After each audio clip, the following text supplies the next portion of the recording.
104:21.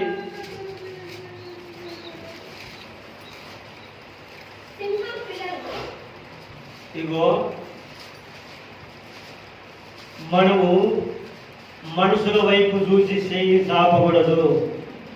ఈరోజు నేను వచ్చి ప్రార్థన చేసినప్పుడు దేవుడు బయలుపరిచిన వాక్యం, మనుషుల వైపు ఈ అమ్మ నాకు ఈ అమ్మ చేయి చాపొద్దంట. హల్లెలూయా.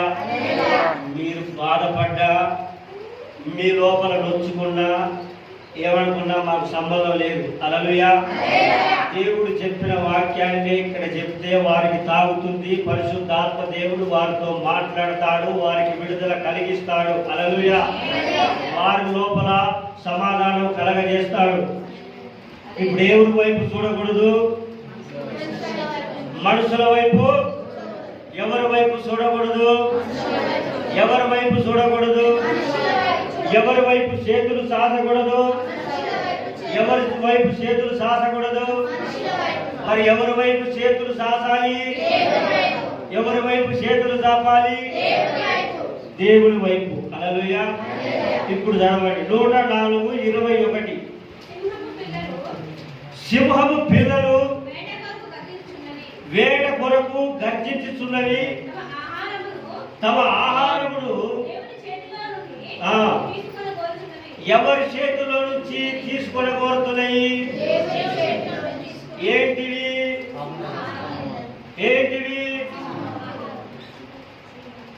ఏం తీసుకొని కోరుతున్నాయి? ఎవరు అడిగేది? ఎవరు? సింహం పిల్లలు. మరి వాటికి జ్ఞానం లేదు, అది వాటికి తెలివి లేదు. మనకు అన్ని పెట్టింది దేవుడు. జ్ఞానం లేని వాటియే దేవుడు దగ్గరికి పోయి జంతువులు, పశువులు ఏం చేస్తున్నాయి? దేవుడి చేతిలో నుంచి ప్రభువా అని తెల్లవారక ముందే, సూర్యుడు అస్తమించక ముందే పోయి ఏం చేస్తున్నాయి? స్తుతిస్తున్నాయి, ప్రార్థన చేస్తున్నాయి. దేవుడి చేతిలో నుంచి ఆహారాన్ని తీసుకుని చూస్తున్నాయి. మనుషులమైన మనము వాటికంటే తెలివి కలిగిన వారు కదా.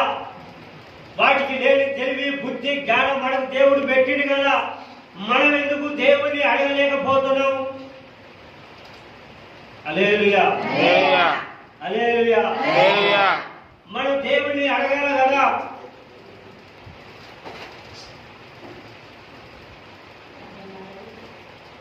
హల్లెలూయా. మీరు అడుగుతున్నారా? అడుగుతున్నాం.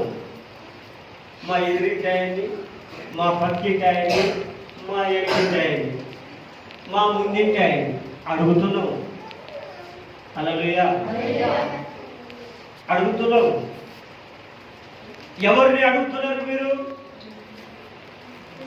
హల్లెలూయా. మనుషులను అడుగుతున్నారు. మీరు జీవము కలిగిన దేవుణ్ణి మీరు అడగాలి. వాళ్ళని అడిగి దేవురాలు, వీళ్ళని అడిగి దేవురాలు. ప్రభు దగ్గరికి పోయి నువ్వు ప్రార్థన చేస్తేనే ప్రతిదీ నీ దగ్గరకు వస్తుంది. హల్లెలూయా. నువ్వు ప్రార్థన చేయక తింటావు, తాగుతావు, తిరుగుతావు, పడుకుంటావు, నాకు నొప్పి లేకుండా అంటావు, నడుము నొప్పులే అంటావు, కాలు కూర్చుతున్నాయి అంటావు, ఇంటికాడ పడతావు. పైకి వచ్చి ఎవడు ప్రార్థన చేయాలి? గదిలోకి వెళ్ళి ఎవడు ప్రార్థన చేయాలి? నువ్వు ప్రార్థన చేయకుంటుంటా నాకు అది చేయట్లేదు దేవుడు, నాకు ఇది చేయట్లేదు దేవుడు, ఈ మందిరానికి వస్తే నాకేమైతుంది, ఏమి బాగు చేసాడు దేవుడు అంటావు. ఏం చేయాలని దేవుడు నీకు రక్షణ ఇయ్యలేదా? ఆయన ప్రాణాన్ని అర్పించి రక్తాన్ని చిందించి నీ కొరకే కదా విలువ పెట్టి కొన్నాడు. నువ్వు పరలోక రాజ్యంలోకి రావాలని అని ఇక్కడ అందరూ అడుగుతుంటే అక్కడ ఊపిరి ఒకరు నిద్రపోతా ఉంటారు. హల్లెలూయా. ప్రభువా ప్రభువా మేమందరం నీ తోడి రావాలి, నువ్వు మా కొరకు రక్తాన్ని చిందించామని ఇక్కడ అందరూ మాట్లాడుకుంటే అక్కడ ఒకరు నిద్రపోతా ఉంటారు. హల్లెలూయా. నీళ్ళు తాగాలి. హల్లెలూయా. హల్లెలూయా. హల్లెలూయా. మనం ఏం చేయాలి? ప్రార్థన చేయాలి. ఎవరి వైపు చూడకూడదు? మనుషుల వైపు చూడకూడదు. మరి ఎవరి వైపు చూడాలి? ఏ విధంగా చూడాలి? ఒక దాసుడు తట్టు, ఒక యజమానుడు తట్టు దాసుడు చూసినట్లు, యజమానురాలు తట్టు దాసురాలు చూసినట్టు దేవుడు మీకు ఇచ్చే వరకు, మీకు దొరికే వరకు మీరు అడుగుతూనే ఉండాలి, వెతుకునే ప్రార్థనలో వెతుకుతూనే ఉండాలి, దేవుడిని తడతనే ఉండాలి. హల్లెలూయా, హల్లెలూయా. ఎవరిని వెతకాలి? దేవుడి నీతిని, దేవుడి రాజ్యాన్ని. మీకు అన్న పాఠముల కంటే మత్తయి సువార్త 6వ అధ్యాయం ఒకసారి తీసి మన ముందుకు సాగిపోదాం.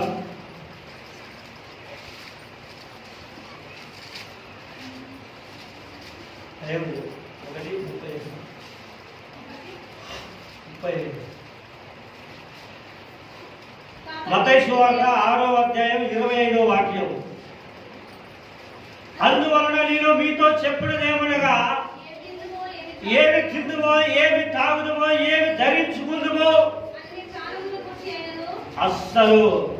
అస్సలు లక్ష్య పెట్టకూడదు. నువ్వు ఏమి తింటావు, ఏమి తాగుతావు, ఏమి ధరించుకోవడం అంటే నీకు అవసరమే లేదు. నీకెందుకు బాధ, నీకెందుకు చింత, నీకెందుకు ఆలోచన? నీవున్నాడు కదా, నేను సృష్టించింది కదా, నీకేమి కావాలో నాకు అన్ని తెలుసు, నీకెందుకు బాధ?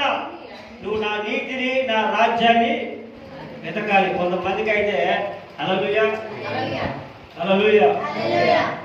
కొంతమందికి ఏమవుతుందంటే డ్రస్సులు ఎట్లేసుకొస్తుంటారు, హల్లెలూయా, డ్రస్సులు ఎట్లేసుకొస్తుంటారు, బయటకు వచ్చింది, హల్లెలూయా. ఎట్లొస్తారు? మంచిగా ధరించుకొని రావాలి. కొత్తగా కానీ సున్నీలు వేసుకోరు. అమ్మ చిన్నోళ్ళు ఇక్కడ వయసులో ఉన్న వాళ్ళ గురించి చెప్తున్నారు, హల్లెలూయా. వేసుకోరు. మరి మీరు తక్కువ చేస్తారా దేవుడు? హల్లెలూయా. మరి మీరు వేసుకోవాలి కదా, హల్లెలూయా. దేవుడి మందిరంలోకి వచ్చినప్పుడు టీ షర్ట్లు కానీ, జీన్స్ ప్యాంట్లు కానీ మీరు వేసుకురావద్దు. మంచిగా నిండుగా వేసుకొని తల కప్పుకొని రావాలి. హల్లెలూయా, హల్లెలూయా. ఆకాశ పక్షులు 26వ వాక్యం. ఆకాశ పక్షులను చూడండి, అవి విత్తవు, కోయవు, చదువు.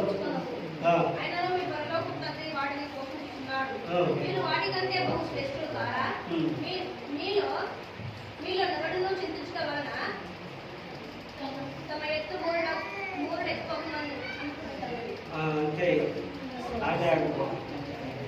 హల్లెలూయా. మీరు సిద్ధించడం వలన మీ ఎత్తు మూరెడు ఎక్కువ చేసుకోలేరు. మీరు ఏమి తినాలి, ఏమి తాగాలి, ఏమి ధరించుకోవాలనేది మీరు చేయకూడదు. మీరు ఏం చేయాలి? మొదట ఆయన నీతిని, రాజ్యాన్ని వెతకాలి. దేవుడి దగ్గరికి వెళ్ళి గదిలోకి ప్రార్థన చేయాలి. ప్రభువా మాకు అది లేదు, ప్రభువా మేము రెంటెట్ట కట్టాలి, ప్రభువా మాకు ఇది లేదు, ప్రభువా మేమేం బట్టలు వేసుకోవాలి, ప్రభువా మాకు డబ్బు లేవు, మేమేం తినాలి, మీరేం చేయాలి, ఎక్కడికి పోవాలి, ఎవరిని అడగాలి అని అవసరం లేదు నీకు. నువ్వు దేవుడిని వెతికితే సమస్తం నీకు దయచేస్తాడని దేవుడు మాట్లాడుతున్నాడు. హల్లెలూయా. ఈ సింహం పిల్లలే దేవుడి దగ్గరికి పోయి ప్రార్థన చేస్తూ సూర్యుడు అస్తమించక ముందే దేవుడి చేతుల్లో నుంచి ఆహారాన్ని తీసుకోవడానికి చూసినాయి. నీవు కూడా ఉదయకాలమే రేయి మొదటి జామున లేచి నువ్వు ప్రార్థన చేసి దేవుణ్ణి అడిగి సమస్తమును పొందుకోవాలి. హల్లెలూయా, హల్లెలూయా, హల్లెలూయా. 145వ కీర్తన 14వ వాక్యం, 15వ వాక్యం. సర్వజీవుల కన్నులు నీ వైపు చూస్తున్నవి, తగిన కాలమందు నీవు కింద కూడా నీవు నీ గుప్పిలి విప్పి 10 జీవి కోరికను చాలు. హల్లెలూయా. దేవుడికి నువ్వు ఎప్పుడైతే మొరపెడతావో, మన కన్నులందరూ ఎవరి వైపు చూడాలి? దేవుడి వైపు చూడాలి. నీ కన్నులు నీ దేవుడి వైపు చూసి నువ్వు ప్రార్థన చేస్తేనే నీకు నిద్ర రాకుంటున్నది. హల్లెలూయా. నువ్వేం చేయాలి? హల్లెలూయా. నీ కన్నులు నీ దేవుడి వైపు తిప్పి నువ్వు ప్రార్థన చేస్తే దేవుడు ఏం చేస్తాడు? ఆయన కుప్పిలు విప్పి నీ కోరికేది, నీ కోరికేది, నీ కోరికేది ఆయన తీర్చేస్తాడు. హల్లెలూయా, హల్లెలూయా. ఒక ఇంట్లో 5 ఉండరు అనుకో, హల్లెలూయా. ఒక ఇంట్లో 5 ఉండరు, ఒక మనిషి పోయి మాట్లాడతాడు. ఒక మనిషికి అవసరమే ఉంటుంది. 5గురికి 5 రకాల కోరికలు ఉంటాయి. మరి అవన్నీ ఎవరు తీర్చాలి? హల్లెలూయా. దేవుడే, హల్లెలూయా, దేవుడే తీర్చాలి. ఒక చిన్న మాట, మొన్న మా ఇంటి పక్క బట్టి ఒక వ్యక్తి బాగా గొడవ పెడుతున్నాడు. నన్ను చూస్తే నేను బయటికి వెళ్తుంటే బాగా తిరుగుతున్నాడు, అది చేస్తున్నాడు. ప్రభువా, ఈయనతో ఏ విధంగా అయినా నువ్వు మాట్లాడాలి. ఈ స్థలం గురించి గొడవ, ఈ స్థలం మాది, ఈ నుంచి ఈ దాకా మాది, ఇదంతా తీసేయాలి నువ్వు అన్నాడు. మరి ఇదంతా తీసేయాలంటాడు. మరి ఇల్లు కట్టినప్పుడు అప్పుడేం చేసిండు? ఇల్లు కట్టేటప్పుడు, గోడ కట్టేటప్పుడు మాట్లాడాలి కదా. అప్పుడు పెట్టుకో, ఏ కాదులే అని అన్నాడు. వెనక కొద్దిగా ఇటు జరిపింది, ఈయన కూడా అడ్డాగా తీసి చక్కగా మొత్తానికి లేకుండా చేద్దామని అనుకుంటున్నాడు. మరి అప్పుడు ఏం చేసినావు? హల్లెలూయా. కట్టేటప్పుడు ఏం చేసినావు? ఏం మాట్లాడలే, కట్టుకోన్నాడు. తర్వాత నేను ప్రార్థన చేసుకుంటే నా మనసులో ఏ విధంగా అయితే నేను అనుకున్నాను, హల్లెలూయా, అదే మాటలు అదే నోటుతోని ఆ కౌన్సిలర్ ద్వారా ఆయనతో మాట్లాడాడు దేవుడు. హల్లెలూయా. నేను నా మనసులో అనుకున్నా, ఈ విధంగా ఈయన మాట్లాడుతున్నాడు, ఈ విధంగా ఇది చేస్తున్నాడు, ఆ మాటకు ఈ విధంగా ఇట్లా చెప్పాలి, ఈ విధంగా మాట్లాడాలని నేను అనుకున్నా. మీరెవ్వరూ మాట్లాడలేదు. ఆ కౌన్సిలరే ఆయన లోపల దేవుడిని నా కోరికను సిద్ధింపజేసి నా ఆలోచన యావత్తు ఏదైతుందో దేవుడు దాన్ని సఫలపరిచాడు. ఇక మన మీదకి రాకుండా చేశాడు. హల్లెలూయా, హల్లెలూయా, హల్లెలూయా. ప్రార్థన చేయి, ప్రభువా, ఈ వ్యక్తి ఈ విధంగా ఉన్నాడు, ఇక్కడ దాకా తీసుకొని వచ్చి గోడ కడదాం అంటున్నాడు. ప్రభువా, మరి అప్పుడు ఏం చేసింది నాయన? గోడ కట్టేటప్పుడు మరి అప్పుడు ఉన్నాడు కదా, ఇప్పుడు మమ్మల్ని ఎందుకు ఇబ్బంది పెడుతుండు? మాట్లాడు ప్రభు అంటే, నువ్వు అప్పుడు ఏం చేసినావు? మరి నేను అడిగేగా పెట్టుకున్నది కాదు, తీయడు అని మాట్లాడి. హల్లెలూయా. ఇక ఉన్నాయి, చెప్పేది ఉన్నాయి కానీ, హల్లెలూయా. మన కోరిక ఏదైతుందో, మన అవసరం ఏదైతుందో, నీ ఆలోచన ఏదైతుందో దేవుడు దాన్ని చూసి దాన్ని నీకు తగినట్లుగా దాన్ని నెరవేర్చడానికి శక్తి కలిగిన దేవుడు. హల్లెలూయా, హల్లెలూయా, హల్లెలూయా. నీ కన్నులు దేవుడి వైపు చూడాలి. Only 2 minutes. హల్లెలూయా. నీ కన్నులు దేవుడి వైపు చూడాలి. దేవుడి వైపు చూసినప్పుడే నీ కోరికను ఆయన గుప్పిలు విప్పి నీ కోరికను తీర్చేస్తాడు. హల్లెలూయా. 2 నిమిషాలు ఉంది కనుక ఇంకొక వాక్యాన్ని చూసి మనం ప్రార్థన చేద్దాం. కీర్తన గ్రంథం 34వ అధ్యాయం 9వ వాక్యం, 8, 9, 10. యెహోవా ఉత్తముడని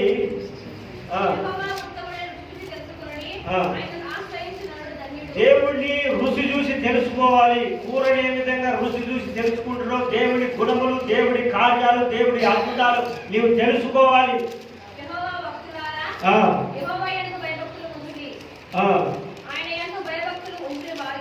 ఆయన యందు ఎవరైతే భయభక్తులు ఉంచుతారో వారికి ఏ మేలు కూడా కొదవగా ఉండదంట. సింహం పిల్లలు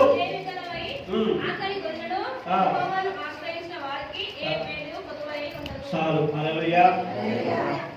దేవుని యందు నువ్వు భయభక్తులు కలిగి ఉంటే, హల్లెలూయా, నీకు ఏ మేలు కూడా కొదవై ఉండదు. సింహం పిల్లలు పస్తులు ఉంటాయా? ఇటు పోయి దీన్ని గుంజుకొని వస్తాయి, అటు పోయి దాడి గుంజుకొని వస్తాయి, జింకనైనా దేన్నైనా గుంజుకొని వచ్చి తింటాయి, కడుపు మార్చుకుంటాయా? వాటినైనా పస్తులు పెడతానేమో కానీ నిన్ను నేను పస్తులు పెట్టను. హల్లెలూయా, హల్లెలూయా. నీవు నా యందు భయభక్తులు కలిగి ఉన్నావు కనుక నీకు ఏ మేలు కూడా కొదవ కాకుండా చేస్తా. నువ్వేం చేయాలి? నా వైపు చూడాలి, మనుషుల వైపు ఎవరు చూడకూడదు. చిన్న ప్రార్థన.